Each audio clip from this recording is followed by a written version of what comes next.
Assalamualaikum warahmatullahi wabarakatuh.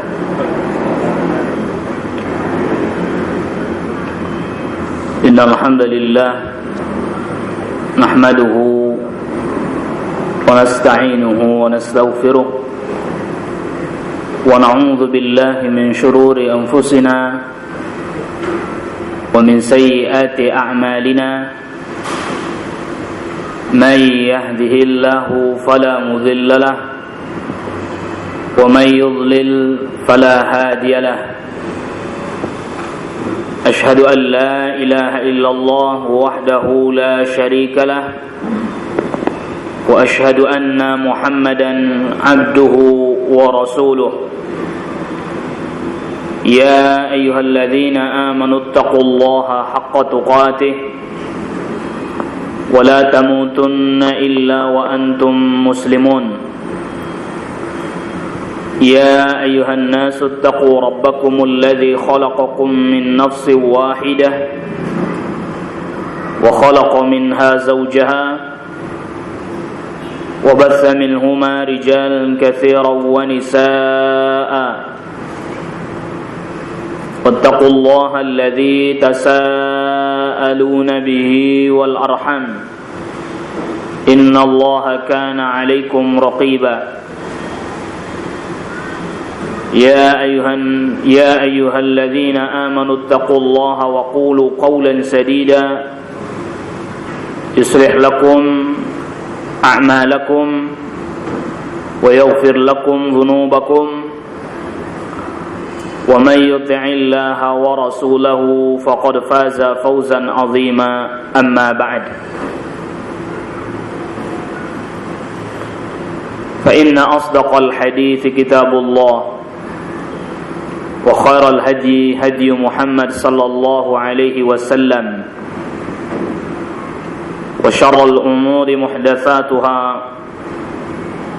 وكل محدثة بدعة وكل بدعة ضلالة وكل ضلالة في النار. معاشر الحاضرين أيها الإخوة رحمني الله وإياكم.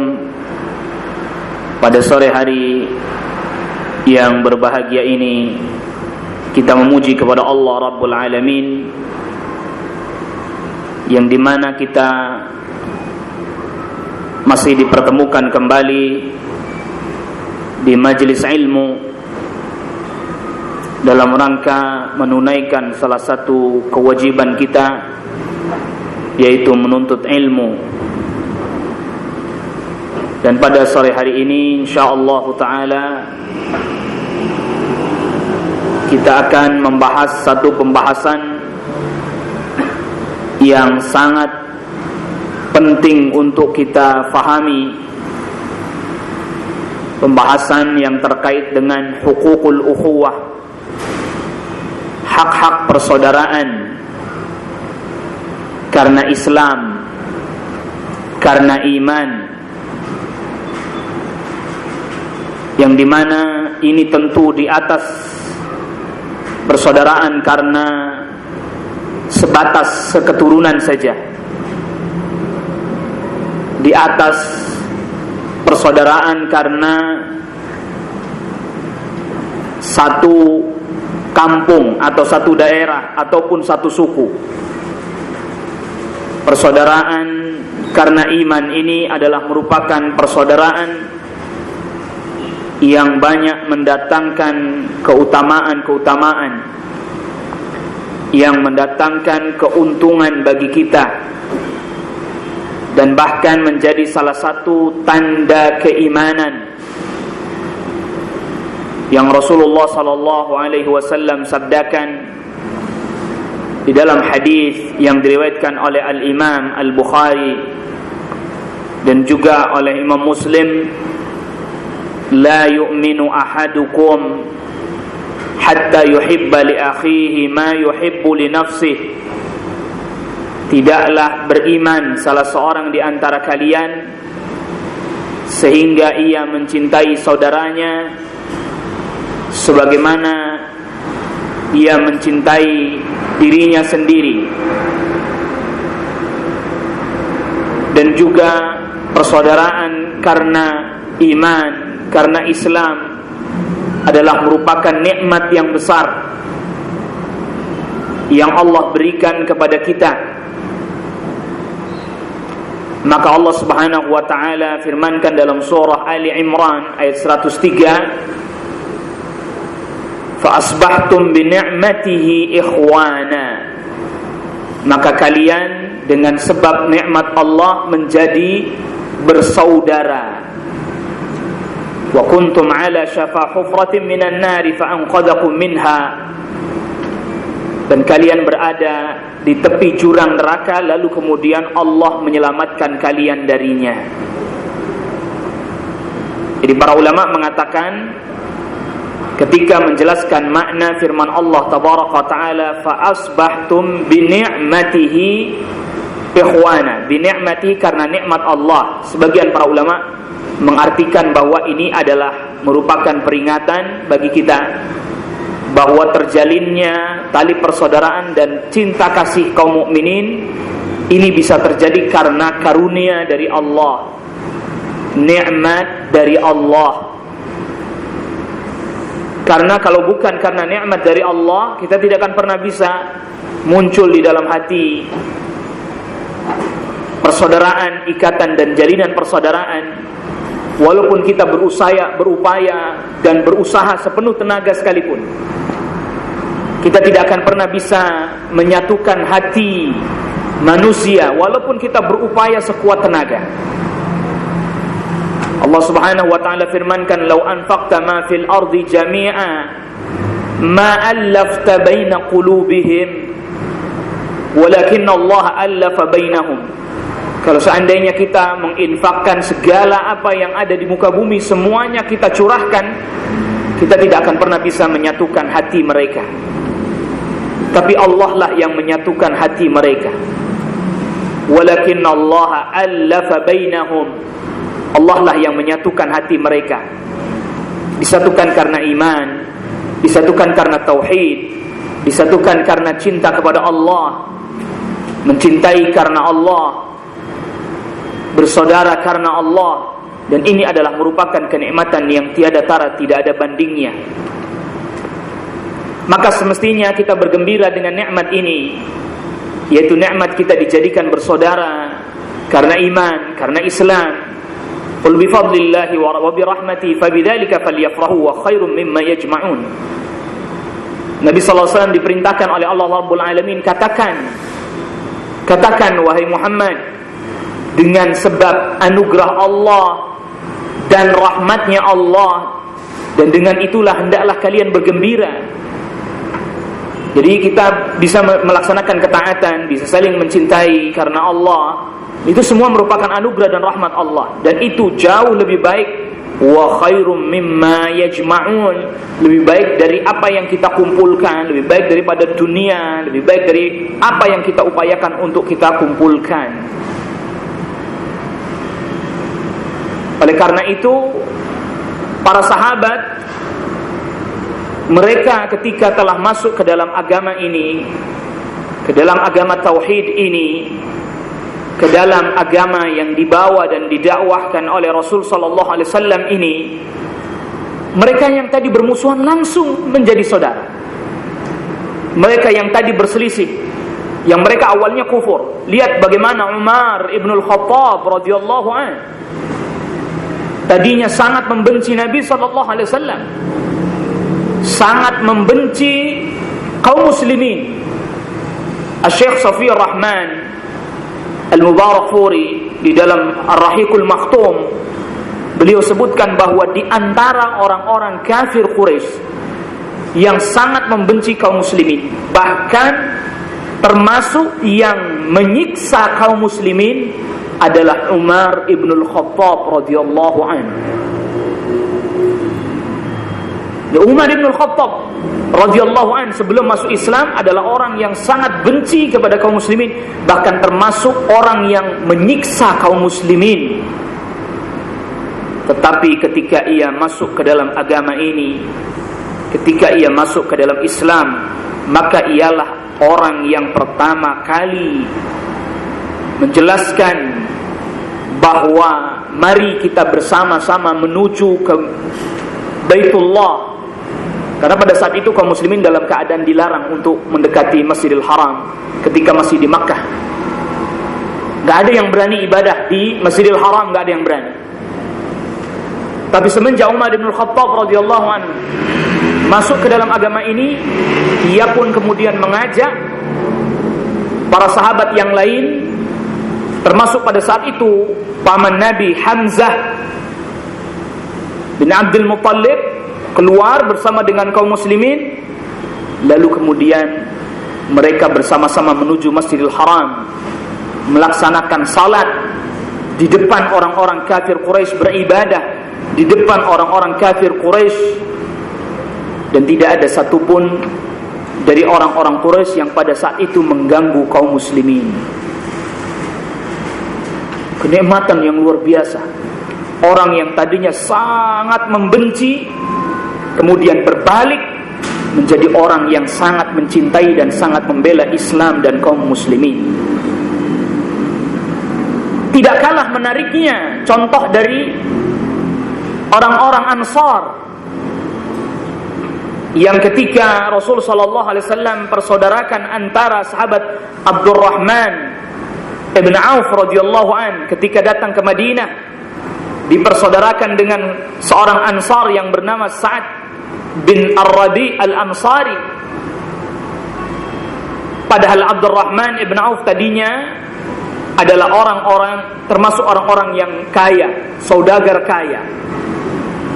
Tapi karena hijrah, dia tinggalkan hartanya, dia tinggalkan keluarganya. Akhirnya ia hijrah ke Madinah dengan tidak membawa harta sedikit pun. Tiba-tiba menjadi orang yang fakir, tiba-tiba menjadi orang yang miskin. Lalu Rasulullah sallallahu alaihi wasallam mempersaudarakannya dengan Sa'ad ibn Rabi Al-Ansari. Sa'ad ibn Rabi Al-Ansari ketika melihat Abdurrahman ibn Auf dalam keadaan ia datang seorang diri ke Madinah, dia tidak membawa istrinya karena dia tinggalkan di Makkah. Ia tidak membawa hartanya karena ia tinggalkan di Makkah. Lalu kemudian Sa'ad ibn Rabi Al-Ansari pun menawarkan kepadanya, apabila engkau hendak menikah, aku memiliki 2 istri, kata Sa'ad ibn Rabi Al-Ansari. Lihat di antara keduanya mana yang kau sukai, nanti aku ceraikan. Selesai masa iddahnya, nikahilah dia. Dan ambillah separuh hartaku. Tapi ternyata Abdurrahman ibn Auf memang bersaudara bukan karena ini, bukan karena harta, bukan karena ingin mendapatkan wanita. Berkata sahabat Abdurrahman ibn Auf radhiyallahu an, barakallahu laka fi ahlika wa malik. Mudah-mudahan Allah memberkahimu, memberkahi keluargamu, memberkahi hartamu. Saya enggak butuh itu semua. Bukan itu yang saya perlukan. Walakin dullani ala suq, beritahukan kepadaku di mana pasar kalian. Yang lalu kemudian Abdurrahman ibn Auf radhiyallahu an pun berangkat ke pasar untuk berdagang. Ia tidak mau menjadi beban saudaranya. Ia tidak mau menjadi sesuatu yang memberatkan dan menyulitkan saudaranya. Dan masih banyak lagi ini kisah-kisah dari masa ke masa, dari waktu ke waktu, yang memberikan kepada kita bagaimana contoh yang begitu luar biasa dari para sahabat radhiyallahu anhum ajma'in, dari generasi setelah mereka, yang menunjukkan bagaimana kecintaan mereka satu sama lain. Dan di antara juga contoh yang menarik adalah ketika Al-Imam Syafi'i berdiskusi tentang satu masalah fiqih dengan Yunus As-Sadafi. Diskusinya panjang lebar, diskusi yang sangat tepat sekali dalam masalah fiqih. Dibangun diskusi mereka atas dasar ilmu, sehingga ketika selesai berdiskusi panjang lebar terjadi perselisihan permasalahan fikih antara dirinya dengan Yunus As-Sadafi. Tapi apa yang terjadi setelah berdiskusi tersebut? ala istaqimu an nakuna ikhwana walau lam nattafiq fi mas'alatin. Apakah kita tetap masih bisa menjadi saudara walaupun kita tidak bersepakat dalam satu masalah? Imam Syafi'i rahimahullahu ta'ala dengan Yunus As-Sadafi diskusi panjang lebar, perdebatan panjang berdua ulama. Tapi setelah berdiskusi panjang lebar itu selesai, apakah kita tetap bersaudara walaupun kita tidak bisa sepakat dalam satu masalah? Karena memang mereka berselisih dan berbeda berangkat bukan karena hawa, bukan karena dasarnya ingin saling menguatkan pendapatnya sendiri pribadi-pribadi, tidak. Namun mereka melakukan hal itu adalah dalam rangka meraih kebenaran bersama, al-haq, yang dimana kebenaran itu adalah sesuatu yang dicari oleh setiap orang-orang yang beriman. Aina wajadahu, dimanapun dia dapati itu, akhadha, akan diambil. Dari siapapun dia datang, maka dia akan diterima. Sehingga perdebatan dan diskusi yang panjang lebar ini tidak berujung kepada tafarruq, kepada perpecahan, kepada kebencian, kepada permusuhan, tidak. Bahkan yang lebih dahsyat lagi, mungkin kita teringat dengan kejadian perang Jamal. Ini perselisihannya udah bukan perdebatan dan diskusi lagi, bunuh-bunuhan antara Talhah Az-Zubair dan Ummul Mukminin Aisyah radhiyallahu anha dengan sahabat Ali bin Abi Thalib radhiyallahu anhu. Yang kalau kita buka lembaran-lembaran sejarah dan catatan-catatan sejarah, ini memang ada pihak-pihak yang memang menginginkan perselisihan antara para sahabat. Mereka adalah orang-orang yang memang memiliki dan memendam kebencian kepada kaum muslimin, yang kemudian mereka membunuh Utsman ibn Affan radhiyallahu anhu. Pada saat itu terjadi gejolak di Irak, sehingga kemudian Talhah dan Zubair mendatangi Ummul Mukminin Aisyah radhiyallahu anha ketika di Makkah, bertemu dengan Ummul Mukminin Aisyah radhiyallahu anha. Maka kemudian mereka pun mengajak Ummul Mukminin Aisyah radhiyallahu anha untuk ke Irak. Kalau Anda datang ke Irak, mungkin orang-orang akan redam. Sebab Anda istri Rasul sallallahu alaihi wasallam. Anda bicaralah kepada mereka supaya mereka tidak kemudian terjadi gejolak di sana. Akhirnya Ummul Mukminin Aisyah radhiyallahu anha pun setuju berangkat bersama dengan Talhah dan Az-Zubair radhiyallahu anhum ajma'in. Dari Madinah, Ali bin Abi Thalib radhiyallahu anhu pun bertolak menuju Irak juga, dan tidak tahu bahwa Talha dan Az-Zubair bersama dengan Ummul Mukminin Aisyah radhiyallahu anha berangkat ke Irak. Tidak tahu, sama-sama tidak tahu. Singkat cerita, memang ada sekelompok orang yang sengaja memprovokasi. Ketika datang, dua kelompok ini bertemu. Wah, ini ada apa ini? Kok tiba-tiba ada Talha dan Az-Zubair dan Ummul Mukminin Aisyah radhiyallahu anha di sini? Sebaliknya juga yang kubu yang saya juga kaget. Kok ada Ali bin Abi Thalib di sini? Akhirnya masing-masing mereka berusaha menahan diri. Namun ternyata di malam hari ada sekelompok orang yang kemudian menyerang ke kubu Talha dan Zubair dan Ummul Mukminin Aisyah radhiyallahu anha, yang kemudian itu dianggap dari pihaknya Ali. Sebaliknya juga begitu. Di malam hari itu pun ada yang berusaha menyerang menuju kepada pihaknya Ali bin Abi Thalib, sehingga dianggap ini adalah dari kubunya Talhah dan Az-Zubair, sehingga peperangan tidak bisa lagi dihentikan. Pada saat itu sahabat Ali bin Abi Thalib pun sudah berusaha menghentikan kaum muslimin. Tapi apabila peperangan telah pecah dan fitnah telah menyebar, maka sulit bagi siapapun menghentikannya. Tapi menariknya, ya habis perang, selesai perang, ya saling mengobati satu sama lain. Ya Allah, ya Allah, luar biasa ini mereka. Habis perang, habis bunuh-bunuhan, habis bacok-bacokan, Selesai itu masing-masing ngobatin satu sama lain. Dari kelompok ini mengobati kelompok yang lainnya.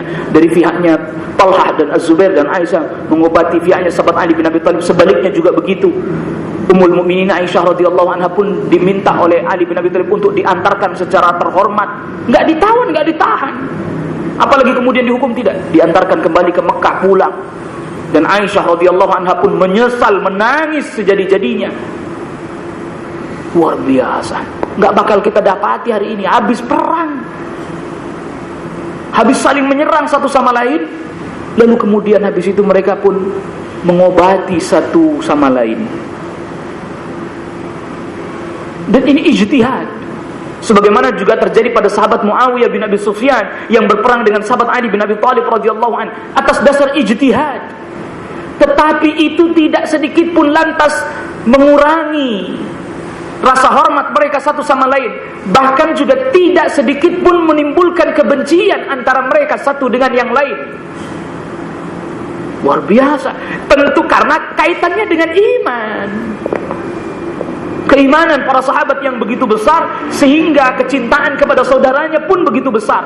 Bahkan sampai dalam kasus perselisihan peperangan, mungkin yang oleh orang hari ini gak masuk akal. Masa iya masih tetap bersaudara? Orang perang kok sampai bunuh-bunuhan? Iya, orang zaman itu begitu. Fakta kenyataan terjadi. Berbeda dengan orang hari ini. Maka jangan ditimbang, jangan diukur dengan ukuran orang hari ini. Kita hari ini ada perbedaan masalah fiqhiyah, bisa diam-diaman. Para sahabat dulu, jangankan beda masalah fikih, perang sudah bacok-bacokan masih akur. Subhanallah, luar biasa. Udah perang, bukan lagi sekedar perselisihan permasalahan fiqhiyah. Permasalahan fiqhiyah makin lebih bisa dipahami. Ini sampai perang. Subhanallah, luar biasa. Muawiyah bin Abi Sufyan pun demikian, menghormati sahabat Ali bin Abi Thalib dan keluarganya dan putra-putranya Al-Hasan dan Al-Husain. Enggak lantas kemudian memunculkan kebencian di antara mereka, sebab yang mereka ingin tuju sama-sama al-haq, sama-sama kebenaran. Maka para ulama katakan, kenapa para sahabat pada saat itu kok bisa mereka saling bersaudara satu sama lain, walaupun sampai berselisih, sampai perang. Yang terkesan oleh kita sekarang yang melihatnya, kok sampai begitu seremnya sampai perang sahabat. Tapi tidak sedikit pun mengurangi rasa persaudaraan mereka, kecintaan mereka satu sama lain. Di antaranya adalah qillatul hawa. Sedikit hawa mereka. Kalau boleh dibilang, memang yang mereka inginkan kebenaran. Yang mendorong mereka untuk terjadi seperti itu, kebenaran, sama-sama ingin meraih kebenaran. Bukan karena kepentingan mereka sendiri-sendiri, pribadi, individu-individu. Tidak. Subhanallah, luar biasa. Dan itu sekaligus menjadi dalil, menjadi bukti bahwa mereka adalah orang-orang yang beriman kepada Allah Rabbul Alamin. Banyak sekali keutamaan-keutamaan mereka yang saling mencintai karena Allah,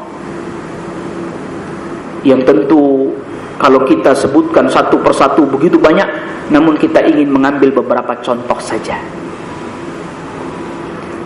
Di antaranya, mereka orang-orang yang saling mencintai karena Allah. Mereka adalah orang-orang yang mendapatkan naungan nanti pada hari kiamat. Rasulullah sallallahu alaihi wasallam sabdakan, pertama, dalilnya di dalam hadis yang diriwayatkan oleh Al-Imam Al-Bukhari, yaitu tentang sab'atun yudhilluhumullah fi dhilli yawma la dhilla illa dhilluh. Ada 7 golongan yang Allah berikan naungan kepadanya pada hari tidak ada naungan kecuali hanya naungan Allah saja. Yaitu diantaranya adalah rajulani tahabba fillah, 2 orang yang saling mencintai karena Allah, bertemu karena Allah, berpisah juga karena Allah. Di dalam riwayatnya Imam Muslim, Rasul sallallahu alaihi wasallam sabdakan, innallaha jalla jalaluhu yaqulu yaumal qiyamah, Allah Subhanahu wa taala nanti pada hari kiamat berfirman, "Ainal mutahabbuna bijalali?" Mana orang-orang yang saling mencintai karena keagunganku? Al-yawma udhilluhum fi dhilli yawma la dhilla illa dhilluh. Pada hari ini aku berikan naungan kepadanya, di mana pada saat itu tidak ada naungan kecuali naungannya Allah Rabbul Alamin. Pada saat yang begitu panas di mahsyar, yang buminya putih seputih perak, lalu kemudian matahari didekatkan 1 mil, panas luar biasa. Pada saat itu ada orang-orang yang tidak terkena panas. Pada saat itu ada sekelompok manusia yang tidak terkena panas. Siapa mereka? Ternyata mereka diantaranya adalah orang-orang yang saling mencintai karena Allah. Dan juga seorang mukmin itu memang orang yang memang dia bisa bersahabat dan juga bisa dijadikan sahabat. Al-mu'minu ya'lafu wa yu'laf. Seorang mukmin itu bisa bersahabat dan juga bisa dijadikan sahabat, sebagaimana diriwayatkan oleh Al-Imam At-Tabrani. Dia bisa bersahabat dengan orang lain, saudaranya sama muslim, ataupun sebaliknya, dia pun bisa dijadikan sahabat. Dan kadang-kadang orang bisa berteman tapi tidak bisa kalau dijadikan teman. Dianya bisa mudah berteman dengan orang lain, tapi belum tentu orang lain mau berteman dengannya. Tapi seorang mukmin, dia bisa mudah berteman dengan saudaranya, semuslim. Sebaliknya juga, saudaranya yang lain merasa nyaman, merasa tenang, merasa senang berteman dengannya. Karena memang ia menjaga hak-hak yang memang semestinya dia jaga. Maka dalam persaudaraan ini ada hak-hak yang memang mesti ditunaikan. Yang ini insyaallah ta'ala kalau kita berusaha menunaikannya, maka kita termasuk orang-orang yang betul-betul beriman kepada Allah dan Rasulnya, karena termasuk tanda keimanan, yang juga bisa mendatangkan banyak kebaikan. Karena tadi bersaudara adalah merupakan kenikmatan. Berarti kalau begitu permusuhan adalah bagian daripada azab. Permusuhan adalah bagian daripada azab. Sedangkan bersaudara adalah bagian daripada kenikmatan, bahkan kenikmatan yang besar. Siapa orang yang mau konflik terus, bermusuhan terus, itu tidak nikmat. Hak yang pertama, mencintai saudaranya karena Allah. Dan inilah yang akan menyebabkan kita bisa merasakan lezatnya iman. Oleh karena itu Rasul sallallahu alaihi wasallam sabdakan, "Thalathun man kunna fihi wajada bihinna halawatal iman." Ada 3 hal yang kalau seseorang memiliki 3 hal ini dalam dirinya, maka dia akan bisa merasakan lezatnya iman. Yang pertama, ayyakuna Allah wa rasuluhu ahabba ilaihi mimma siwahuma. Allah dan Rasulnya menjadi yang paling dicintai, melebihi siapapun, melebihi selain keduanya. Lalu kemudian yang kedua, wa ayyuhibbal mar'a la yuhibbuhu illa lillah. Dia mencintai seseorang dan tidaklah ia mencintai seseorang tersebut karena Allah, bukan karena urusan yang lain. Ya, bukan karena kepentingan dirinya, bukan karena hartanya. Wah, saya berteman sama dia karena dia hartanya banyak. Bukan karena kedudukannya. Wah, saya kalau berteman sama dia segala sesuatunya lancar. Yang dia punya kedudukan yang tinggi misalnya. Atau karena urusan lain. Tapi karena Allah. Wa ay yakraha ay ya'uda fil kufri ba'da id anqadhahu Allah minhu kama yakrahu ay yuqdhafa fin nar. Dan dia benci kembali kepada kekufuran setelah Allah selamatkan ia darinya, sebagaimana ia benci dilemparkan ke dalam api neraka. Nah, di sini Rasulullah SAW sebutkan yang kedua, mencintai seseorang karena Allah. Ini bisa menyebabkan datangnya kelezatan iman, nikmatnya iman, manisnya iman. Ini kalau terkumpul pada diri seseorang, lezat. Dan manisnya iman ini nggak bisa dirasakan kecuali mereka yang berusaha untuk memenuhi kriteria ini. Jadi bukan hanya sekedar mencintai di lisan, berkata di lisan, bukan hanya sekedar itu. Kalau itu bisa semuanya. Karena Allah, bukan karena faktor dunia. Begitu juga sebaliknya, dicintai juga karena Allah. Bertemu karena Allah, berpisah karena Allah. Mencintai karena bertauhid, karena mengikuti sunnah Rasul sallallahu alaihi wasallam. Maka ketika seseorang hendak bergaul dan menjalin hubungan, hendaklah ia melakukan hal itu karena Allah. Karena kalau persahabatannya dibangun dan diikat karena urusan dunia, ketika dunia itu sirna dan hilang, maka persahabatan itu pun akan hilang. Karena kalau kita mencintai saudara kita, terselip di dalamnya kepentingan dunia sedikit saja, maka hakikatnya kita telah menipu dan berbuat curang kepada saudara kita. Jadi ini hak yang pertama yang mesti ditunaikan. Bahkan ada satu hadis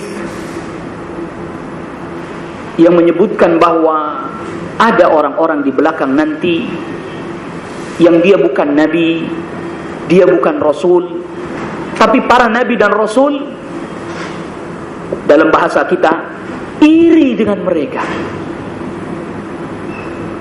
Ghibtah, bukan iri di sini berarti hasad. Iri dengan mereka. Kenapa kok bisa iri dengan mereka? Karena ternyata mereka bukan nabi, bukan rasul, tapi Allah berikan kepadanya banyak kebaikan dan keutamaan. Kalau ada orang yang bertanya, memang pada saat itu masih ada orang yang bisa iri? Masih ada. Tapi yang dimaksud iri di sini bukan iri karena hasad, ya, beda maknanya. Di ghibtah, menginginkan kebaikan yang ada pada orang lain, ada juga pada dirinya, namun ia tidak menginginkan kebaikan itu hilang dari orang lain. Itu namanya ghibtah. Lihat saudaranya bisa beramal salih, oh saya juga pengen seperti itu. Tapi kalau hasad itu pengen kenikmatan yang ada pada orang lain hilang darinya, pindah ke dirinya. Nah, ini hasad. Sehingga kalau lihat orang lain senang dia susah, kalau lihat orang lain susah dia senang. Nah, ini hasad. Kalau ghibtah enggak, lihat saudaranya senang dia ikut senang, dan dia juga pengen bisa melaksanakan kebaikan-kebaikan yang dilaksanakan oleh orang tersebut.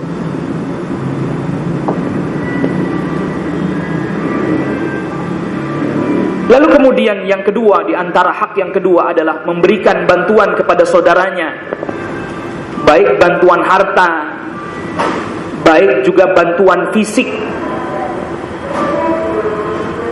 Sebagaimana di dalam satu kisah yang sangat menarik yang diriwayatkan oleh Al-Imam Al-Bukhari, satu ketika Rasul sallallahu alaihi wasallam bertanya kepada para sahabat, siapa di antara kalian yang hendak memberikan jamuan kepada tamuku? Kata Rasul sallallahu alaihi wasallam. Ada salah seorang sahabat yang kemudian menyanggupinya. Akhirnya dia pulang ke rumah, tanya sama istrinya, di rumah ada makanan? Ya, makanan tinggal sedikit, ini makanan paling cuma buat anakmu aja. Oh, kita mau menjamu orang nggak punya makanan? Ya udah, nggak apa-apa. Ya sudahlah kalau begitu dah. Pokoknya sediain aja. Sediakan. Ketika tamunya datang, masuk, lampunya dimatiin. Ya, lampunya dimatiin. Jadi ya Pak, silakan dimakan ya. Di piring tamunya bener ada makanan, di piringnya dia itu nggak ada makanan, cuma ngangkat tangan gini aja, tapi nggak ada makanannya. Silakan Mak. Lampunya kan dimatiin, tamunya nggak tahu. Tamunya nggak tahu kalau dia nggak makan apa-apa, begini aja. Nah, makanya hati-hati kalau ditanya sama orang, udah begini Pak? Itu mesti harus dipertegas itu apa maksudnya. Udah begini belum Pak? Belum. Ya udah begini aja nih. Maksudnya bukan nanyain makan, enggak. Udah begini belum? Gitu, begini doang. Belum, ya udah begini aja. Jadi ya begini aja, kayak orang makan gitu. Tamunya, oh iya ya makan. Tamunya makan sampai selesai, sampai kenyang. Ya, keesokan harinya Rasulullah SAW datangi orang ini sambil tersenyum. Ya. Allah kagum kepada seseorang yang memberi makan tamunya sedangkan dia sendiri nggak makan. Maka kemudian para ulama sebagiannya menjelaskan bahwa ketika hal ini terjadi, turunlah firman Allah tabaraka taala, wa yu'thiruna ala anfusihim walau kana bihim khasasah. Dan mereka mengutamakan atas diri mereka sendiri sekalipun mereka butuh. Jadi mementingkan orang lain dibandingkan diri sendiri. Tadi sampai makanan yang sedikit dikasihkan ke tamunya, dia nggak makan. Cuman supaya tamunya mau makan, itu tadi dimatiin lampunya. Ya Pak, silakan makan. Wah, sampai seperti itu. Dan memang para sahabat luar biasa, para sahabat radhiyallahu anhum ajma'in. Jangan menunggu. Nah ini kan kadang kita begini. Jadi jangan menunggu. Para ulama mengatakan jangan menunggu orang minta bantuan. Mestinya dia sendiri yang peka dan peduli. Ya kalau seandainya nunggu minta bantuan, kalau di zamannya para sahabat dulu nggak akan ada yang berani yang mau minta, ngomong saya nggak punya, nggak berani. Walaupun diberikan keringanan bagi mereka yang betul-betul butuh untuk meminta kepada saudaranya, tapi nggak ada satupun di antara para sahabat yang mau seperti itu kepada sahabat yang lainnya. Iya, yang mestinya tahu, sadar dan peka akan kebutuhan dan keperluan saudaranya. Maka pernah satu ketika sahabat Abu Hurairah radhiyallahu anhu datang kepada sahabat Umar bin Khattab radhiyallahu anhu. Kata sahabat Abu Hurairah, "Aqri'nil Qur'an, bacakan kepadaku Al-Qur'an." Sahabat Umar bin Khattab radhiyallahu anhu bacakan ayat Al-Qur'an. Rasulullah SAW lewat, dilihat Abu Hurairah, pucat mukanya ini, lemes begini. Ikut saya, ikut ke rumah. Umar bin Khattab kaget, kok kenapa ini Abu Hurairah diajak ke rumah? Ternyata sampai di rumah dikasih minum susu. Minum susu. Jadi tadi Abu Hurairah datang tuh minta dibacakan Al-Quran, itu maksudnya biar Umar lihat kondisinya. Oh ini kok lemes nih, lapar mungkin ya gitu. Enggak, dibacain Al-Quran beneran. Ya, jujur aja, polos-polos aja. Dibacakan Al-Quran bener. Dan ketika tahu ternyata lapar. Wah, coba saya tadi yang langsung menjamu Abu Hurairah keduluan sama Rasul ini. Lihat. Wah, kalah cepat ini sama Rasul. Kurang peka ternyata saya. Jadi tadi itu Abu Hurairah datang ke sini itu minta dibacain Al-Quran, bukan pengen dibacain Quran beneran. Tapi ya bener, maksudnya bukan berarti itu bohong, dusta enggak. Bener dibacakan Al-Quran maksudnya biar kelihatan, oh kondisinya lapar gitu. Lemas, pucat gitu. Kalau suruh minta enggak bakal mau mereka. Mereka enggak akan pernah mau minta. Nah itu mestinya seperti itu. Maka para ulama tadi jelaskan, ya semestinya kita yang peka. Bukannya kita justru pura-pura nggak tahu, padahal udah jelas di depan mata. Di depan mata kelihatan, pura-pura nggak lihat. Ini merupakan kebaikan yang sangat tinggi sekali. Ya. Dan itu memang ada tingkatan-tingkatannya dalam hal ini. Setiap orang memiliki tingkatan yang berbeda-beda dalam hal ini. Tapi hendaknya kita berusaha untuk membantu. Ya termasuk mungkin juga memberikan pinjaman harta. Man aqraba akhahu marrataini fa huwa qas-sadaqati alaihi. Bahkan sampai Rasul sallallahu alaihi wasallam sabdakan, siapa orang yang memberikan bantuan pinjaman kepada saudaranya, dia seperti sedekah 2 kali, maka dia seperti sedekah. Dan masih banyak lagi, kendati pun hadis ini di dalamnya terdapat kedhaifan. Karena ada 2 perawi yang dhaif. Namun hadis yang semisalnya yang menjelaskan anjuran kita membantu entah dalam bentuk materi, harta yang kita miliki dan seterusnya. Karena memang disifati di dalam Al-Quran orang-orang mukmin ruhama bainahum. Dan Rasul sallallahu alaihi wasallam juga perumpamakan matalul mu'minina fi tawaddihim wa tarahumihim wa ta'atufihim kamathalil jasad idza ishtaka minhu 'udwun tada'a lahu sairul jasad bil humma was sahar. Perumpamaan orang-orang mukmin itu dalam mencintai, saling menyayangi, saling mengasihi adalah seperti tubuh yang satu. Apabila satu anggota tubuh sakit, yang lainnya pun akan merasakan sakitnya. Dan di dalam hadis yang lain yang dikeluarkan Al-Bukhari dan Muslim, Rasulullah sallallahu alaihi wasallam juga sabdakan, al-mu'minu lil mu'mini kal bunyan yashuddu ba'dhum ba'dha. Seorang mukmin dengan mukmin yang lainnya adalah seperti bangunan yang satu sama lain saling menguatkan. bahkan membantu saudaranya, akan mendatangkan pertolongan dari Allah Rabbul Alamin. Man kana fi hajati akhi kana Allah fi hajatihi. Siapa orang yang memenuhi atau membantu keperluan saudaranya, maka Allah akan membantu keperluannya. Wallahu fi auni al-'abdi ma kana al-'abdu fi auni akhihi. Dan seorang hamba akan mendapatkan pertolongan dari Allah selama ia menolong saudaranya. Hadis sahih dikeluarkan oleh Al-Bukhari dan Muslim. Dan masih banyak lagi. Makanya penyakit kikir ini adalah penyakit yang berbahaya. Ya, penyakit kikir ini penyakit yang berbahaya.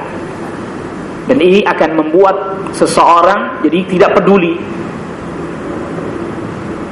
Lalu kemudian hak yang ketiga, menjaga kehormatan saudaranya. Kita tidak boleh membuka aib. Ini bagian daripada persaudaraan. Karena Rasulullah SAW berkhutbah di Arafah, inna dima'akum wa amwalakum wa aradakum alaikum haram.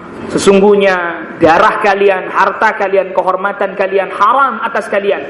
Artinya seorang muslim dengan muslim yang lainnya tidak boleh saling menumpahkan darah, saling membunuh, merampok harta dan merampasnya, lalu kemudian merusak kehormatan. Tidak diperkenankan. Maka hendaknya seseorang menjaga kehormatan saudaranya, sesama muslim, sesama mukmin. Dan yang harus diupayakan diantaranya, hendaknya kita menahan diri untuk tidak menyebut kejelekan-kejelekannya. Gak usah lah. Karena memang manusia memiliki sifat-sifat yang kurang, sifat-sifat yang buruk. Menahan diri. Sebab apa? Sebab ini berbahaya.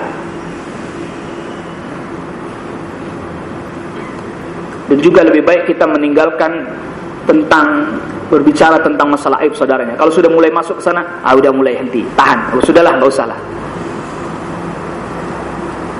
Dan juga kita tidak bertanya secara detail, artinya mencari tahu dan turut campur pada permasalahan-permasalahan yang memang tidak dia tampakkan kepada kita. Oh, saya dengar kamu begini ya, saya dengar kamu begitu ya.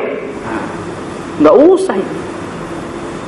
Tanya detail, apa yang menyebabkan kamu datang ke sini, ke tempat itu. Ditanya secara detail, nggak perlu. Kalau memang dia tidak menampakkannya secara terang-terangan atau tidak membicarakannya dengan kita, nggak perlu. Ada apa kamu sama si fulan? Kamu ini kayaknya kok belakangan ini kayaknya diam di mana, ada apa ya? Nggak usah terlampau detail-detail, nanya ke sana kemari, bukan kepentingannya. Tapi kadang ini kita terlampau jauh masuk ke dalam satu permasalahan.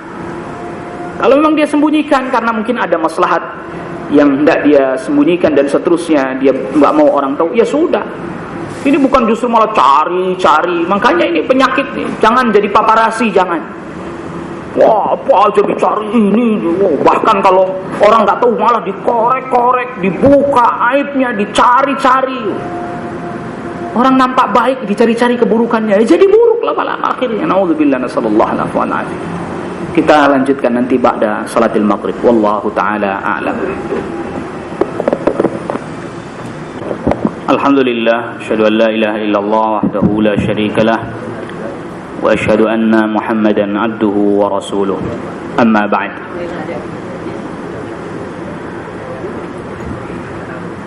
Kita lanjutkan pembahasan kita masih pada bagian hak yang ketiga, menjaga kehormatan saudara. Tadi yang pertama kita telah sebutkan, diantaranya menahan diri dari membicarakan keburukannya. Yang kedua, tidak bertanya secara detail dan tidak mencari tahu dan turut campur pada permasalahan yang memang dia tidak memberitahukannya kepada kita. Dan yang ketiga, menjaga rahasia-rahasia pribadinya yang ia ceritakan kepadamu. Jadi kalau memang dia menceritakan sesuatu kepada kita tentang satu rahasia, hendaknya tidak kita sebarkan rahasianya tersebut, karena itu berarti adalah merupakan amanah bagi kita. Selanjutnya, hak yang keempat adalah menjauhi sifat berburuk sangka, su'udzan. Dan banyak ayat dan juga hadis yang memerintahkan kita agar menjauhi berburuk sangka. Ya, ijtanibu katsiran minadh-dhann inna ba'dadh-dhanni itsmun, dalam surat Al-Hujurat ayat yang ke-12. Jauhi oleh kalian dari kebanyakan prasangka, karena prasangka ini bisa menyebabkan kita jatuh kepada dosa.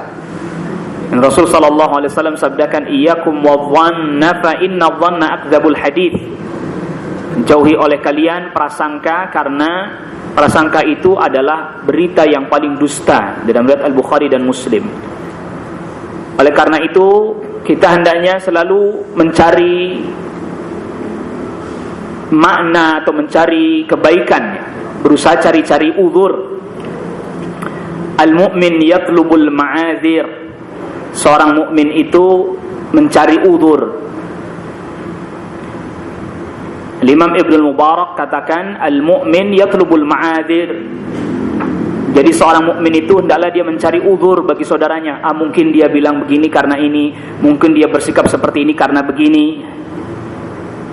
Oleh karena itu, Imam Ahmad dalam Az-Zuhd meriwayatkan bahwa sahabat Umar bin Khattab radhiyallahu an pernah berkata, la tadhunnanna bi kalimatin kharajat min akhika su'an wa anta tajidu laha fil khairi mahmala. Janganlah sekali-kali engkau menyangka dengan prasangka yang buruk terhadap kalimat yang keluar dari mulut saudaramu, padahal kalimat tersebut masih engkau bisa cari pada makna yang baik, engkau bawakan kepada makna yang baik. Dia ada sesuatu yang diucapkan, yang disampaikan, yang diberitahukan, yang diinformasikan.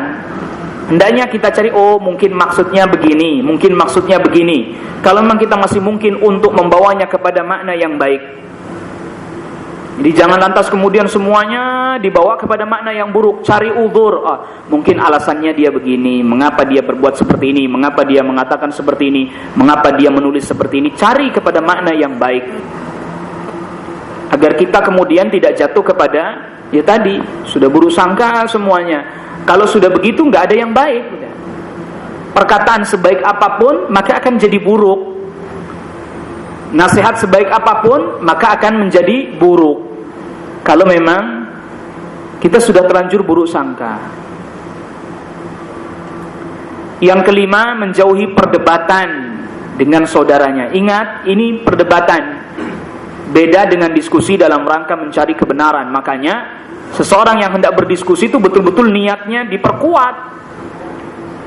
Bahwa apa? Bahwa dia memang niatnya adalah dalam rangka mencari kebaikan dan kebenaran. Dimanapun dia ada itu diambil. Sebagaimana tadi kita telah sebutkan contohnya, Imam Syafi'i berdiskusi dengan beberapa ulama di zamannya. Bahkan pernah berdiskusi dengan Abu Ubaid bin Salam. Diskusi tentang masalah makna dari firman Allah tabaraka wa taala, salasata quru wal mutallaqatu yatarabbasna bi anfusihinna salasata quru. Wanita yang diceraikan, dia iddahnya menunggu sampai 3 quru. Apa maknanya ini? Al-Imam Syafi'i awal mulanya justru berpendapat bahwa salasata quru ini artinya 3 kali haid. Al-Imam Abu Ubaid bin Salam tadinya mengatakan 3 kali suci. Wah, diskusi mereka, datangkan ayat, datangkan hadis dari sisi bahasa. Setelah diskusi, tukeran pendapat. Al-Imam Syafi'i yang tadinya mengatakan salah satu quru ini 3 kali haid, jadi berubah menjadi berpendapat 3 kali suci. Sebaliknya Al-Imam Abu Ubaid bin Salam yang tadinya berpendapat 3 kali suci malah jadi berpendapat 3 kali haid. Tukeran pendapat. Subhanallah. Ini ulama memang lain diskusinya ulama sama diskusinya kita. Diskusinya kita itu udah nggak ketemu, mentok, ilmunya terbatas, ngamuk. Nah ya ini. Ini yang jadi problem nih, yang masalahnya begitu. Makanya kalau memang belum siap begitu, ya udah lebih baik mundur. Artinya enggak usah lah daripada nanti berdebat, marah. Kan ini saudara ingin cari kebaikan, ingin cari kebenaran, ingin mencari al-haq seperti apa. Tapi memang syaitan ini bukan berarti enggak ada pengaruh syaitan, ada pengaruh syaitan. Seperti kita lihat dalam surat Al-Maidah ayat ke-91, "Innama yuridu syaitanu ayyuqi'a bainakumul adawata wal baghdha." Syaitan itu bermaksud menimbulkan permusuhan dan kebencian di antara kalian. Di antaranya fil khamr, dengan minum khamr, wal maisir, dengan perjudian. Ya kan? Judi, kalah, ngamuk. Wa yasuddakum an dzikrillahi wa anis shalah, dan juga berusaha menghalangi dari mengingat Allah, dari mendapatkan kebenaran. dan juga dari salat, menghalangi salat, fahal antum muntahun, maka berhentilah kalian dan jangan mengerjakan pekerjaan itu. Maksudnya jangan lagi minum khamr, jangan lagi berjudi. Jadi memang kadang syaitan hawanya panas karena pendapatnya misalnya atau apa yang dia yakini ternyata kemudian kurang tepat dari sisi dalil dan seterusnya. Nah itu. Tapi apabila dia memulai menjauhi ini, pokoknya jauhi perdebatan. Diskusi, membicarakan kebaikan boleh, tapi bukan perdebatan. Maka orang yang meninggalkan perdebatan, dia akan mendapatkan banyak kebaikan. Sebab agama ini bukan perdebatan. Ya. Man tarakal mira' wa huwa mubtil banallahu lahu baitan fi rabadil jannah. Siapa orang yang meninggalkan perdebatan sementara berada di atas kebatilan, maka Allah akan bangunkan sebuah rumah baginya di pinggir surga. Wa man tarakal mira' wa huwa muhiqqun banallahu lahu baitan fi a'lal jannah. Siapa orang yang meninggalkan perdebatan padahal dia benar di perdebatan yang tidak boleh. Tapi kalau diskusi, makanya tipis bedanya antara diskusi dengan perdebatan. Ya. Maka dia akan dibangunkan di atas surga. Maksudnya meninggalkan perdebatan di atas kebatilan bukan berarti di sini ada catatan kakinya, bukan berarti dia batil terus meninggalkan perdebatan, bukan. Kalau dia tahu salah, ya sudahlah, tidak usah banyak berdebat. Kalau pendapatnya kurang tepat, tapi kalau pendapatnya benar juga tetap nggak boleh berdebat. Karena perdebatan itu buruk. Tapi kalau diskusi, silahkan. Tadi catatannya harus betul-betul berdasarkan dasar-dasar yang kuat, kokoh, ikhlas karena Allah, dalam rangka mencari kebaikan dan kebenaran, bukan hanya sekedar untuk menang-menangan. Ini bukan bicara menang-menangan ini. Oh, saya menang. Ya. Makanya justru bukan orang yang baik itu orang yang pandai berdebat, bukan. Kadang kita kan begitu, ya udahlah, kita debat aja. Lo ngapain debat? Dijelaskan, sudah cukup. Yang keenam, berbuat baik dengan lisan kepada saudaranya. Nah, lisan ini sesuatu yang sangat tajam, lisan ini bahkan lebih tajam dari pedang. Maka hendaklah dia berbuat baik dengan lisan, dengan menunjukkan bahwa dia cinta padanya, dengan mengatakan aku mencintaimu karena Allah, ya, uhibbuka fillah misalnya. Atau kita katakan ahabbakallahu alladhi ahbabtani fihi, mudah-mudahan engkau dicintai oleh Allah karena engkau mencintaiku karena Allah. Habarkan. Rasulullah SAW itu begitu kepada sahabat Mu'adz bin Jabal. Rasulullah SAW katakan, inni uhibbuka, wahai Mu'adz, sesungguhnya aku mencintaimu. Ini disampaikan, katakan kepadanya, gak apa-apa. Sebagaimana kita juga kepada anak kita, wahai anakku, aku mencintaimu, maka janganlah engkau meninggalkan salat misalnya. Jadi sebelum memulai nasihat, mulailah dengan kata-kata yang menunjukkan bahwa dia mencintainya, bahwa dia menghargainya, menghormatinya, dan seterusnya. Jadi kadang kita mau kasih nasihat tapi marahnya dulu. Coba kalau kasih nasihat, tunjukkan dulu. Nah, ayah ini, Abi ini sayang sama kamu, cinta sama kamu, makanya Abi itu larang begini. Nah, gitu. Insya Allah jauh lebih mudah diterima dibandingkan kamu itu anak gak bisa dididik ya, kupingnya ditaruh di mana, gak pernah dengerin kata-kata orang tua. Nah, lihat mana yang lebih bisa diterima, yang pertama atau yang kedua? Yang pertama. Kenapa gak begitu? Insya Allah lebih mudah diterima dibandingkan kalau direndahkan, dilecehkan. Udah direndahkan, dilecehkan, suruh nerima nasihat pula lagi, kan susah. Tapi kalau dihormati, ditunjukkan kasih sayang, baru subhanallah. Banyak mendoakan, termasuk berbuat baik kepada saudaranya dengan lisan. Banyak mendoakan, barakallahu fik, jazakallahu khairan, ya. Banyak mendoakan, mudah-mudahan Allah memberikan kebaikan kepadamu, mudah-mudahan Allah memberikan keberkahan kepada keluargamu, kepada anakmu, kepada istrimu, kepada hartamu. Ini banyak dengan lisan. Kadang kita pelit sekali berbuat kebaikan dengan lisan ini. Ya. Dan kalau seseorang berbuat kebaikan kepadanya, kalau tidak bisa membalas, doakan.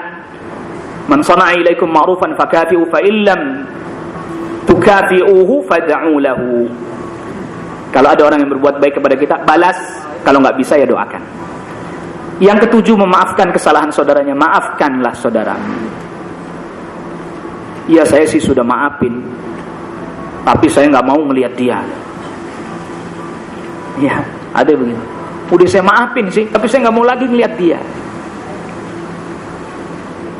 Ya, kesalahan itu mesti ada pada siapapun. Makanya kalau kita berteman atau bersaudara, dasarnya atas dasar mencari kesalahan, nggak bakalan selesai. Semua orang akan punya kesalahan semua. Jangankan kita para sahabat aja punya kesalahan. Kalau dicari-cari kesalahannya tentu akan ada. Tapi bukan itu. Maka dasarnya bukan dalam rangka mencari kesalahan. Nah, nanti ada kaidah-kaidahnya bagaimana menghadapi kesalahan tersebut, ada kaidah-kaidahnya atau memberikan hukuman, peringatan, ada juga kaidahnya, ada aturannya. Jadi memaafkan kesalahan. Lalu kemudian yang ke-8, bergembira dengan karunia yang Allah berikan kepada saudaranya. Jadi kalau saudaranya mendapatkan kebaikan, ia senang juga. Jadi bukan justru malah sebaliknya. Senang dia. Saudaranya mendapatkan kebaikan, dia senang. Saudaranya mendapatkan kebahagiaan, dia pun ikut bergembira, dia pun ikut senang. Jangan sampai kemudian sebaliknya, saudaranya dapat kebaikan, dia malah susah. Kalau saudaranya dalam keadaan sulitan, wah syukur katanya. Lalu kemudian yang ke-9 adalah saling tolong menolong dalam kebaikan dengan saudaranya. Nah ini, tolong menolongnya dalam kebaikan, bukan dalam kemaksiatan. Kadang ini aneh, berteman tapi tolong menolongnya kemaksiatan. Ya kalau itu ya jangan, walaupun temannya, walaupun saudaranya kandung sekalipun, kalau memang dalam hal kemaksiatan, mohon maaf saya nggak bisa ikut. Ini maksiat. Wa ta'awanu 'alal birri wat taqwa wa la ta'awanu 'alal itsmi wal 'udwan. Jelas. Jadi jangan terus tolong menolongnya dalam kemaksiatan. Enggak boleh. Wah, Anda enggak menghargai saya nih. Masa saya mau ngajak traktir minum khamr aja enggak mau. Udahlah enggak usah minum, duduk aja, duduk sama kita, hormatin kita, hormatin. Enggak boleh. Ini kalau sudah urusan maksiat ya enggak boleh. Wala ta'awanu 'alal itsmi wal 'udwan. Jangan. Tolong menolong dalam urusan dosa.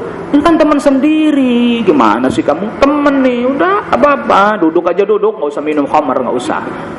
Hadir aja hadir. Menghormati kita. Bagaimana kita menghormati kalau dalam bab maksiat?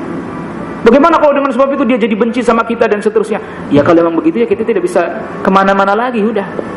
Dan kita kan tidak ada niat untuk membuat dia benci kepada kita. Tapi kalau sudah dalam maksiat, ya tidak boleh. Hak yang ke-10, hendaknya di antara sesama saudara terjadi musyawarah dan kesatuan. Nah, ini musyawarah nih. Yang dimaksud musyawarah itu ya hendaknya dalam masalah-masalah yang tidak ada nas datang tegas, tidak ada dalil, baru dimusyawarahkan. Kalau udah ada jelas nasnya tegas ya nggak ada dimusyawarahkan lagi. Bagaimana? Sholat 5 waktu wajib nggak? Oh, nggak usah musyawarah itu. Bagaimana nih? Makan daging babi itu halal apa haram? Nggak usah musyawarah kalau yang begitu. Udah jelas, udah tegas nasnya. Tapi dalam perkara-perkara yang tidak disebutkan dalam nas dengan tegas, dengan jelas, musyawarahkan. Musyawarah. Wa amruhum syura bainahum. Jadi urusan musyawarah tetap dibicarakan mana yang baik. Bahkan para sahabat dalam beberapa ijtihad juga kan musyawarah, mendengarkan pendapat para sahabat yang lain dalam beberapa ijtihad ya. Dia menanyakan, seperti Abu Bakar As-Siddiq radhiyallahu an, ditanya berapa bagian seorang nenek dalam warisan. Beliau nggak bisa jawab. Ada nggak di sini yang dapat riwayat dari Nabi SAW? Oh ada, berdiri. Saya mendengar Rasulullah SAW berikan bagian 1/6. Mana saksimu? Satu lagi dalam berdiri. Saya juga sama. Oh ya, 1/6. Musyawarah. Abu Bakar As-Siddiq radhiyallahu an. Ada nas, tunduk dia, ikut dia. Di musyawarah itu bisa berarti pertama dia menanyakan kepada orang lain sesuatu yang dia belum tahu. Ketika ditanya misalnya sesuatu dia belum tahu, dia tanyakan kepada yang lain. Atau memang membicarakan sesuatu yang tidak tegas nas dan dalilnya. Nah itu bisa dibicarakan, ditanyakan. Dan ketika sudah ada didapati nas dan dalilnya, ya sudah tunduk kepada dalil, kepada nas. Wallahu ta'ala alam. Ini yang bisa kita bahas pada kali ini. Kita beri waktu kesempatan 10 menit lah untuk soal jawab. Ya, silakan yang ingin mengajukan pertanyaan.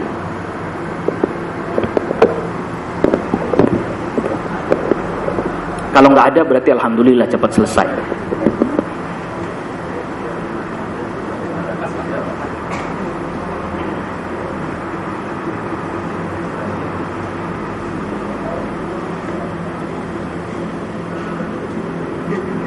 Assalamualaikum warahmatullahi wabarakatuh. Waalaikumsalam warahmatullahi wabarakatuh. Di bab mengenai barang siapa yang meninggal perdebatan, itu akan lebih baik gitu Pak. Ini adalah karunia Allah. Tapi bagaimana kalau seandainya kita berdiskusi atau berdebat, yang kita lihat seperti berdiskusi sama non muslim yang agama samawi, itu seperti Kristen, itu bagaimana pendapat Ustaz? Terima kasih. Assalamualaikum warahmatullahi wabarakatuh. Yang perlu kita ketahui tadi bahwa catatan penting, perdebatan itu tidak baik. Sebab perdebatan yang tidak ada aturannya, tidak ada kaidahnya, ini ya nggak usah. Kenapa? Karena hanya sekedar debat kusir. Wah nggak bisa, pokoknya begini. Yang sudah wah nggak bisa, pokoknya begini. Nah ini nggak ada kaidahnya, nggak ada jalan keluarnya, nggak ada pemutusnya. Tapi kalau diskusi, ya tentu harus ada kaidahnya. Makanya sampai para ulama menulis satu kitab judulnya Adabul Bahthi wal Munadharah. Adab membahas satu permasalahan dan juga diskusi. Ada adabnya, ada metodenya. Bahkan kalau perlu bikin perjanjian. Pointers-pointersnya apa nih? Disepakati dulu. Oh ini kalau memang sudah jelas ayatnya kita terima. Kalau ini udah nggak usah ini. Terus seperti itu. Kalau begitu silakan. Kalau enggak ngapain? Misalnya tadi debat dengan selain muslim, ada nggak ini faedahnya apa, manfaatnya apa, lalu kemudian item-item yang mesti menjadi rambu-rambunya apa, koridornya apa, tetap ada. Sebab ada yang begitu debat selesai udah gitu saja, manfaatnya kurang kadang. Atau malah bisa jadi nanti habis begitu menimbulkan kebencian yang lebih besar, polemik yang lebih besar. Nah ini semua harus ditimbang. Ya maslahat dan mafsadahnya tetap harus ditimbang antara maslahat dan mafsadatnya. Rasulullah SAW pernah mengajak bukan cuma debat, mubahalah. Surah Ali Imran silakan baca. Orang-orang Nasara Najran diajak mubahalah. Ayo, kalau memang kalian yang betul, yang benar, saya yang mati. Sebaliknya kalau kalian yang keliru, kalian yang dibinasakan oleh Allah Rabbul Alamin. Enggak berani orang-orang Nasara mubahalah sama Rasulullah SAW. Diajak untuk menuju kepada kebenaran. Ta'alau ila kalimatin sawa'in bainana wa bainakum. Mari kita menuju kepada kalimat yang kita sepakati antara kita dan kalian. Jadi antaranya beribadahnya kepada Allah, bertauhid kepada Allah. Benar Rasulullah SAW.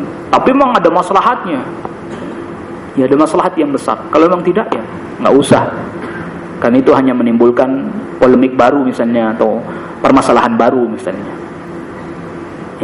Ya kan hari ini kita banyak debat ini. Terkadang juga kurang mendatangkan maslahat. Pada dasarnya agama itu udah tidak perlu dibanding-bandingin, tidak perlu dah. Ya, tidak perlu dibanding-bandingin. Karena nas-nasnya telah jelas. Sebab apa? Khawatir nanti kalau yang mengikuti atau yang menyaksikan hal itu kaum muslimin yang tidak kokoh, malah justru dia yang jadi goncang. Ya, malah justru dia yang jadi goncang. Maka pada hal ini perlu ditimbang tadi antara maslahat dan mafsadat. Wallahu taala a'la wa a'lam. Ya, silakan. Ya, dari Anda Ustaz. Terkait ke banyaknya firqah atau pemahaman-pemahaman di antara kita muslim yang ada di Indonesia khususnya.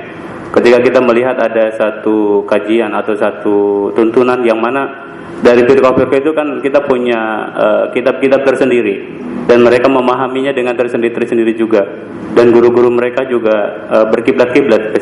Nah, dengan seperti kondisi seperti ini, bagaimana mereka menyikapi kita terhadap perbedaan itu? Dan ini terjadi di antara kita gitu, Ustaz. Apakah perdebatannya itu harus seperti apa, atau memang ada mekanisme yang lain untuk menyelesaikan masalah ini, Ustaz? Suka. Ya, Allah Ta'ala alam. Kita perlu ketahui pertama, ini mungkin nanti juga kita perlu bahas pada sesi tersendiri tentang anwa al-khilaf, macam-macam perbedaan. Mana perbedaan yang memang gak bisa ditolerir, mana memang perbedaan yang masih bisa ditolerir. Perbedaan misalnya antara perbedaan akidah misalnya. Kalau ini tidak bisa ditolerir. Misalnya ada satu sekte Mu'tazilah, dia mengatakan Al-Quran makhluk. Lalu kemudian Ahlu Sunnah mengatakan Al-Quran itu kalamullah. Ya kalau ini nggak bisa ditolerir udah. Ya nggak bisa ditolerir. Masa dia mengatakan Al-Quran makhluk misalnya. Misalnya ada lagi keyakinan yang meyakini bahwa Allah tidak punya nama dan sifat, seperti Jahmiyah misalnya. Allah itu nggak punya nama, nggak punya sifat. Ya kalau ini nggak bisa ditolerir yang begini. Misalnya lagi keyakinan yang mengatakan bahwa Allah di mana-mana misalnya. Nah ini kalau ini harus ditempatkan pada tempatnya, sebab ini bukan ruang ijtihad. Masalah akidah ini bukan ruang ijtihad, bukan ruang perbedaan, bukan. Nah mungkin sebagian kaum muslimin, saudara kita kaum muslimin di negeri kita yang masih mempunyai keyakinan itu, imma karena memang belum mengerti betul, belum paham betul. Begitu. Nah, sikap kita adalah sikap rahmah, menjelaskan, memberitahukan, menginformasikan. Kalau menghadapi yang seperti ini, mengembalikan ia kepada al-haq dengan cara yang tetap penuh kelembutan, dengan penuh kebaikan, an-nasihah. Tapi kalau memang nanti masalah-masalah yang masih bisa di dalamnya terdapat peluang ijtihad, seperti turun sujud mana dulu, lutut dulu apa tangan dulu misalnya, seperti kemudian misalnya salat dengan ketika tasyahud isyarat dengan jari dengan diam atau menggerakkan misalnya, ini ruang-ruang ijtihad. Kadang hari ini kita nggak bisa milih. Problemnya giliran masalah-masalah akidah toleran, nggak apa-apa walaupun beda keyakinan. Aneh. Tapi giliran masalah fikih kerasnya luar biasa. Tuh orang yang sholatnya begini-begini nggak bener tuh apa itu? Aneh ini. Jadi terbalik kondisinya. Giliran masalah akidah toleran betul. Padahal itu mestinya dia harus tegas. Giliran masalah fikih kerasnya luar biasa. Maka kalau ditanya ini terus bagaimana menyikapinya, maka nanti harus dispesifikasi lagi masalahnya masalah apa dulu nih. Yang jelas secara umum, sikap secara umum ketika kita menghadapi sesuatu yang berbeda, catatan pentingnya apa? Cari ilmunya. Ini memang budaya bertanya atau budaya konfirmasi di negeri kita ini udah mulai hilang. Contoh misalnya, ini ada kasus. Ada seseorang yang sholat misalnya, dia sholat, tiap ruku ngangkat tangan, i'tidal ngangkat tangan, mau sujud angkat tangan, bangun dari sujud angkat tangan, mau sujud lagi angkat tangan lagi. Bingung kan orang lihat ini sholat udah apa ini kayak begini. Uniknya, padahal dia kan punya kesempatan untuk mendekati orang tersebut dan nanya kan, dia punya kesempatan pulang tanya, Mas, mohon maaf kok sholat Anda kayak gini ya tadi ya. Saya baru lihat nih sholat yang model begini. Dari mana ya? Boleh nggak saya baca dari mana tuntunannya? Kali aja saya yang belum tahu ilmunya. Kan enak kalau begitu kan. Ini enggak, nanya enggak, ngambil kesimpulan langsung. Di belakang dia ngomong sama pengurus masjid, Pak, hati-hati Pak. Kenapa? Ada orang sholatnya aneh tuh. Ini besok-besok dia kalau sholat di sini awasin Pak, hati-hati tuh. Masa sholat angkat tangan melulu? Nah ini budaya yang seperti ini yang kita sayangkan. Mestinya ketika melihat hal yang berbeda seperti itu, melihat hal yang kok kontradiksi betul dengan apa yang dia lakukan dan apa yang dia yakini misalnya, atau apa yang dia lakukan, konfirmasi, tanya apa dasarnya, lalu kemudian dia pun mempelajari gitu. Nah kalau seperti ini ada terjadi, insya Allah itu bisa diminimalisir. Terbangunlah apa yang disebut budaya ilmiah, budaya bertanya, budaya diskusi, budaya membahas dengan ilmu dan kemudian menerima dengan lapang dada dan seterusnya. Kalau enggak ya enggak bakal ketemu nih. Dan tentu koridornya jelas, sebagaimana yang dikatakan oleh Al-Imam Syafi'i rahimahullahu taala, "Idza shahhal haditsu fa huwa madhhabi." Kalau memang hadisnya sahih, kenapa kita enggak ambil? Dialah mazhab kita. Itu para ulama mujtahid aja begitu metodenya. Cuma memang tadi konfirmasi, budaya konfirmasi, bertanya, mengecek ulang, meneliti kembali mulai melemah di tengah-tengah kaum muslimin. Sehingga yang terjadi itu tadi, curiga aja. Asal beda dikit langsung curiga. Asal beda dikit langsung curiga. Sholatnya aneh. Ya. Bagaimana nanti kalau dalam masalah khilaf yang sangat tajam, makin bingung lagi gitu. Ada khilaf. Saya pernah ada orang tanya. Kemarin waktu Idul Adha, pas jatuh hari Jumat kan? Dari Jumat. Betul bahwa para ulama berselisih apakah gugur Jumat atau tidak. Betul terjadi perselisihan. Sebagian mengatakan enggak, bagi mereka yang dekat masjid enggak, tetap wajib ke masjid. Yang jauh, yang sekiranya sulit baru itu dikasih keringanan. Lalu kemudian katakanlah kemudian di antara para ulama yang mengatakan bahwa Jumatannya gugur berselisih juga. Sebagian ada yang mengatakan salat zuhur, sebagian ada yang mengatakan enggak usah salat sama sekali. Sehingga kemarin saya dapati ada orang datang. Ustaz, jadi kemarin Idul Adha itu saya Jumatan kagak, sholat zuhur juga enggak. Jadi gimana? Saya langsung sholat asar. Hanya sholat asar doang. Saya tanya dong kepada dia, apa alasan anda? Saya baca di dalam bukunya Syekh Fulan, memang betul. Betul, saya akui dia betul. Dibawakan dalil dan seterusnya. Jadi kewajiban kita kan sholat Jumat, masa kita sholat zuhur? Nggak bisa, harus ada dalil lagi yang memerintahkan kita sholat zuhur. Ya saya jelaskan, betul yang anda baca itu dari ulama fulan itu betul, tidak keliru. Namun pendapat tersebut tidak disetujui oleh mayoritas para ulama. Nah itu. Terus bagaimana dong Ustaz? Ya udah lewat mah. Sekarang belajar lagi. Jadi kemarin tuh dia nggak sholat zuhur enggak, sholat Jumat enggak. Coba masalah khilaf yang tajam banget tuh kalau didengar orang kaum muslimin yang lain yang nggak ngerti, makin bingung dia. Wah, agama baru lagi nih katanya. Mana ada agama Islam Jumatan kagak, zuhur kagak tuh kan. Jadi masalah lagi, padahal betul itu ada ulama yang mengatakan demikian. Coba kalau kita membahasnya, kendati pun memang dalam hal ini wallahu ta'ala alam yang lebih kuat, yang lebih rajih adalah apa yang dikatakan oleh jumhurul ulama, mayoritas para ulama. Ya kalau nggak zuhur ya kembali kepada aslinya. Nah, kalau nggak Jumat ya kembali kepada aslinya, yaitu zuhur. Sebagaimana para wanita nggak wajib Jumat, kembali kepada aslinya, yaitu salat zuhur. Sebab kalau pakai kaidah begitu nanti para wanita berarti hari Jumat nggak usah salat Jumat dong, dan seterusnya. Wallahu taala a'la wa a'lam.